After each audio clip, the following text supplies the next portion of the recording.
श्री जगन्नाथ महाप्रभु, उनके चरणों के एक आश्रित भक्त, उनकी भी मां ऐसी थी। उस भक्त का नाम था सालबेग। बहुत सुंदर कथा है श्री सालबेग जी की। सालबेग जी की माता जी, उनका पूर्व चरित्र तो इतना विस्तृत नहीं सुनेंगे, पर बस इतना मात्र समझ लीजिए कि एक म्लेच्छ व्यक्ति ने अपहरण करके उनको ले गया और हठपूर्वक उनके साथ ब्याह कर लिया, और ब्याह के पश्चात उनको गर्भ धारण हुआ। बहुत ध्यान से सुनना। तो जब गर्भ धारण हुआ तो समुद्र में अपने प्राण त्यागने के लिए जाने लगी। तभी मन में एक भाव उत्पन्न हुआ, मन में एक विचार उत्पन्न हुआ कि इसने क्या बिगाड़ा किसी का, इसका क्या दोष, मैंने अपने जन्मों के, पूर्व जन्मों के पाप के कारण ये सब मैंने सहा, पर इस जीव की क्या गलती है, इसको मैं क्यों मार रही हूं। बस वह भाव चित्त में आया और अपने प्राणों का त्याग करने जा रही थी, रोक लिया स्वयं को। कुछ समय के पश्चात उस बालक ने जन्म लिया। उसके पिता का नाम था कालबेग और उस बालक का नाम रखा गया सालबेग। सालबेग बचपन से ही अपनी मां के पास, मां के प्रति ज्यादा आकर्षण था, मां के साथ रहते थे और मां उनको श्री जगन्नाथ जी की सुंदर सुंदर कथा सुनाती थी। दर्शन करने कभी नहीं गया, कोसों दूर गांव में रहता है सालबेग। तो सालबेग एक म्लेच्छ, माताजी तो उनकी ब्राह्मणी थी पर पिताजी उनके म्लेच्छ थे। हठपूर्वक उनका वरण करके और फिर बालक का जन्म हुआ। सालबेग बचपन से ही कोई भी बात होती जो जगन्नाथ जी जगन्नाथ जी जगन्नाथ जी के बारे में उनकी माताजी सुनाती रहती।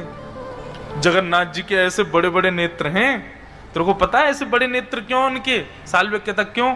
बोले इतनी भीड़ होती है मंदिर में, सब लोग उनको देखें नहीं देखें, इसलिए ठाकुर जी के बड़े बड़े नेत्र हैं। बोले तुम मुझे मत देख पाओ, मैं तो तुम सबको देख रहा हूं। सालबेग कथा सुनता, पर जैसे जैसे थोड़ी आयु बढ़ने लगी सालबेग अब कहता मां आप केवल कथा सुनाती हो, मुझे जगन्नाथ जी से मिलाओगी कब, मैं जगन्नाथ जी के पास जाऊंगा कब?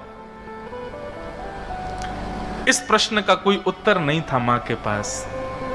कैसे जाएं, पिता बड़ा निष्ठुर है, मारेगा, हत्या कर देगा दोनों की। लेकिन सालबेग को कुछ कहती नहीं। एक दिन सालबेग अपनी मां के साथ छत पर बैठे थे और तभी गांव के लोग भर भर के सामान बैलगाड़ियों में और जा रहे थे। सालबेग ने पूछा मां ये सब लोग कहां जा रहे हैं? मां ने कहा अरे सुंदर तिथि आ रही है, श्री जगन्नाथ जी, बलभद्र जी, सुभद्रा जी तीनों रथ में आरूढ़ होंगे और श्री मंदिर से चल करके वह रथ 2-3 दिन का समय लगा करके और फिर गुंडीचा पहुंचेगा। ठाकुर जी पूरे विश्व के जगन्नाथ है ना, सबको दर्शन देने के लिए बाहर आते हैं। ऐसे उछल उछल करके ठाकुर जी सीढ़ियों से नीचे आते हैं, पंडाओं के कंधे पर हाथ रख करके, और भगवान फिर रथ में विराजमान होते हैं। इतने लोग खींचते हैं, लाखों की तादाद में भीड़ जाती है। सब बातें मैया बताने लगी। बोले वहीं सब दर्शन करने जा रहे हैं। सालबेग पीछे पड़ गया, बोले मां मुझे भी जाना है, मुझे भी जाना है, मैं देखना चाहता हूं वो कैसे, आपने सब कुछ बताया मुझे, उनकी रसोई कैसे बनती, उनका श्रृंगार कैसे होता, उनकी आराधना कैसे होती, उनका मंदिर कैसा है। अरे मुझे तो ये भी पता जगन्नाथपुरी में कौन कौन सी गलियां, आपने सब मुझे बताया, पर मैं प्रत्यक्ष नहीं देख पाया हूं मां, मुझे देखना है उनको।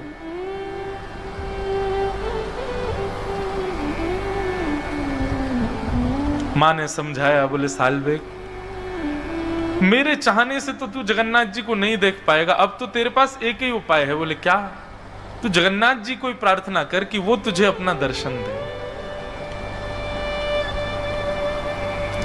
तब भक्त सालबेग उस दिशा की ओर देखता है जहां श्री मंदिर विद्यमान है और आर्त क्रंदन करते हुए एक उड़िया भाषा में एक पद गाता है। बहुत सुंदर भाव।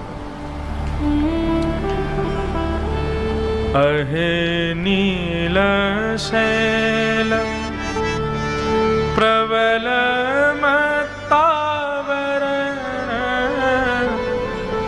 प्रबल मत्तावरण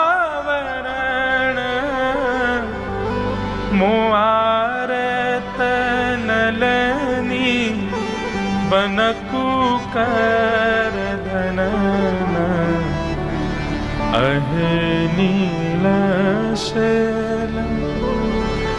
प्रबल मत्तावरण प्रबल मत्तावरण मुआरत नलनी बनकुकर धनन अहे नीलशैल। साल्विक कहता है, अरे नीलाचल पर्वत के मतवाले हाथी जगन्नाथ, नीलाचल पर्वत पर आप विराजते हो। और मतवाला हाथी क्यों कह रहे हैं? बोले क्योंकि जब आप मंदिर से उतर करके नीचे रथ की ओर आते हो उस समय आपकी चाल गजगामनी होती है, आगे को जाते हो फिर पीछे होते हो। कभी देखा श्री जगन्नाथ जी जब रथ पर आरूढ़ होने के लिए आते हैं कैसी चाल होती है उनकी। इसलिए साल्वेग कह रहा है, अरे ओ नीलाचल पर्वत के मतवाले हाथी जगन्नाथ, मोआरत नलनी बनकु कर दलन। मेरे हृदय रूपी सरोवर में मेरे आपके दर्शन रूपी आर्त रूपी कमल को आकर के अपनी सूंड से पकड़ करके उसका भेदन कर दीजिए ना नाथ। सबको दर्शन देते हो, आप जगन्नाथ कहलाए जाते हो, मुझ पर कृपा नहीं करोगे? अच्छा शायद इसलिए कृपा नहीं कर रहे क्योंकि मैं एक म्लेच्छ का बेटा हूं, मैं एक मुस्लिम का बेटा हूं। नाथ, ये भेद दृष्टि आपके अंदर नहीं है। गजराज चिंता कला थाई घोर जलेन, गजराज चिंता कर थाई घोर जलेन, चक्र पेशी नक्र नाशी उद्धरी अपन। अगर आप ये सोच करके नहीं आ रहे कि मैं एक म्लेच्छ का बालक हूं नाथ, तो आप तो वो हैं जो इंसान नहीं था, गजेंद्र। वो उस गजेंद्र को जब ग्राह ने पकड़ लिया तो आप गए उसकी रक्षा करने के लिए, और जाकर के आपने अपने सुदर्शन चक्र से उस ग्राह का भेदन करके और गज की सूंड को पकड़ करके आपने बाहर कर लिया। नाथ, मैं भी आपको पुकार रहा हूं, आइए ना, मुझको यहां से ले जाए, मुझे आपको देखना है और कोई मेरी इच्छा नहीं है प्रभु। कहे साल बेग हीन जाती यवन, श्रीरंग चरण तल कर शनि जनन, अहे नीलशैल। साल्वेग तो अपने घर की छत पर खड़ा खड़ा गा रहा है, जिस दिशा में जगन्नाथपुरी है उस दिशा में देख करके गा रहा है। श्री जगन्नाथ जी सबसे ज्यादा प्रसन्न होते हैं 365 दिन में उस दिन जिस दिन वो रथ पर विराजमान होते हैं। ठाकुर जी को बहुत सुख मिलता है उस दिन। जिन लोगों को मंदिर में प्रवेश तक वर्जित है उन लोगों को दर्शन देने ठाकुर जी आ जाते हैं बाहर। परब्रह्म परमात्मा जगदीश्वर जगन्नाथ पूरे ब्रह्मांड के नायक कितने सरल सहजता में आ जाते हैं सबको दर्शन देने। लेकिन आज जगन्नाथ जी प्रसन्न नहीं है। बलभद्र जी का रथ चल दिया,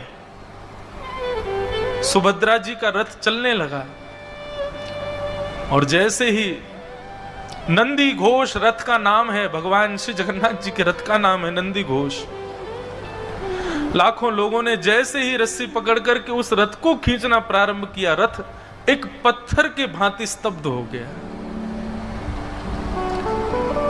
सब पुजारी चरणों में गिर गए, घुटनों पर बैठ गए, बोले महाप्रभु कृपा करो, क्या अपराध बन गया हम लोगों से, आज आपका रथ क्यों नहीं चल रहा है। राजा ने जाकर के विनती की, ठाकुर जी के चरणों में प्रणाम किया। भगवान आज भी जगन्नाथपुरी के राजा को अंदेशे देते हैं, स्वप्न देते हैं, भाव बता देते हैं, कोई भी इच्छा उनकी हृदय की होती है तो। राजा ने जाकर के प्रणाम किया, बोले महाप्रभु जी रथ आगे नहीं बढ़ रहा है, कोई अपराध बन गया हम लोगों से। महाप्रभु जगन्नाथ बोले आज रथ यात्रा में भीड़ नहीं आई मुझको देखने वाली। राजा बोले नाथ जहां तक दृष्टि जा रही है सिर सिर दिखाई दे रहे हैं, लाखों की तादाद में लोग हैं, आपको क्यों लग रहा है कोई नहीं आया? बोले पता नहीं, मुझे तो कोई दिख ही नहीं रहा है, बस बार बार कानों में एक ही ध्वनि आ रही है, अरे नीलाचल पर्वत के मतवाले हाथी मुझ पर कृपा करो। तब श्री जगन्नाथ जी कहते हैं मुझे आज कोई नहीं दिख रहा है, मुझको केवल एक मेरे वैष्णव की इच्छा है, जब तक वो नहीं आएगा मेरा रथ आगे नहीं बढ़ेगा। बोले कौन है? ठाकुर जी ने दिशा बताई, इस दिशा में इतनी कोस दूर पर एक गांव है, वहां पर एक मेरा सालवेग नाम का छोटा सा नन्हा सा बालक मेरा भक्त है, वो करुण क्रंदन करते हुए मुझे पुकार रहा है, उसको लेके आओ, जब तक नहीं आएगा मेरा रथ नहीं बढ़ेगा आगे।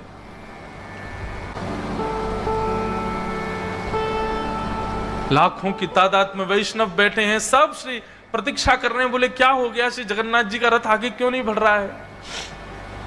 राजा ने अपनी सेना को भेजा, साथ में कई पंडे पुजारी ब्राह्मण भी गए, सब लोगों को भेजा, बोले जाओ पहले सालवेग को लेकर के आओ। इतनी दूर 1-2 दिन तक रथ खड़ा रहा श्री जगन्नाथ जी का, हिले ही नहीं, ठाकुर जी भोजन भी नहीं पा रहे, बोले सालवेग आएगा उसके बाद ही जाऊंगा मैं तो। वहां गए जाकर के, और सालवेग को जब इतने सब लोग वहां पहुंच गए तो कोई दिक्कत नहीं हुई, उसको बाकायदा एक पालकी में बिठाया, और पालकी में बैठा करके नाचते गाते हुए लेकर के आ रहे हैं सालवेग को। महाप्रभु जी ने आमंत्रण भेजा, श्री जगन्नाथ जी बुला रहे हैं सालवेग को। और जैसे ही सालवेग की पालकी पहुंची उस सुंदर पगडंडी पर जहां श्री जगन्नाथ जी का रथ चलता है, लाखों करोड़ों लोग केवल जगन्नाथ जी को देखते हैं उस दिन, लेकिन आज सबकी दृष्टि व्याकुल है देखने के लिए उस भक्त को, जिस भक्त के लिए रथ खड़ा है ठाकुर जी का। जैसे ही सालवेग की पालकी आई, सालवेग सामने आया, सालवेग को देखते ही श्री महाप्रभु जगन्नाथ जी झूमने लगे। उनका अपने रथ के ऊपर ही ब्रह्म वेदी जिस पर ठाकुर जी विराजते हैं उसी पर ही मचलने लगे। पंडा पुजारियों से कहा, बोले जल्दी लाओ, मुझसे सहन नहीं हो रहा है, जल्दी लेके आओ इसको रथ पे चढ़ा दो ऊपर, और मेरे सामने इसको दंडवत करवाओ, मेरे हृदय से लगा दो। आचार विचार वाले बोले भगवान रथ के ऊपर तो कोई नहीं, बोले अरे सब छोड़ो आचार विचार, बुलाओ उसको ऊपर लेके आओ मेरे सामने। चारों तरफ लाखों लोगों को देखे, उस सुंदर श्री मंदिर का दर्शन करे सालवेग, अपनी मां से जो सुना, जो भाव, पहली बार देख रहा है जगन्नाथपुरी को।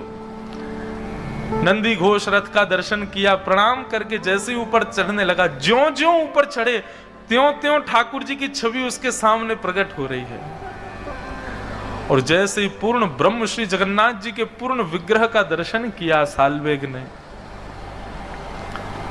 यहां सालवेग के नेत्र सजल हैं, सामने श्री जगन्नाथ जी के नेत्रों से आंसू गिर रहे हैं। मानो आज सबको लगा हो कि श्री जगन्नाथ जी की भुजाएं सदा खड़ी और खुली इसलिए रहती हैं कि उनको प्रतीक्षा है कि एक दिन सालवेग आएगा और मेरे हृदय से लगेगा।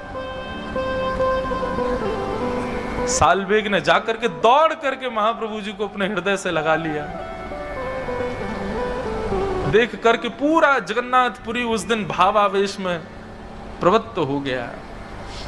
ठाकुर जी को हृदय से लगा करके खूब रोया सालवेग, और हृदय से लगाने के बाद जैसे ही दंडवत किया, दंडवत करने के बाद सालवेग फिर कभी नहीं उठे, चरणों में ही रह गए श्री महाप्रभु जी के। ऐसे श्री जगन्नाथ महाप्रभु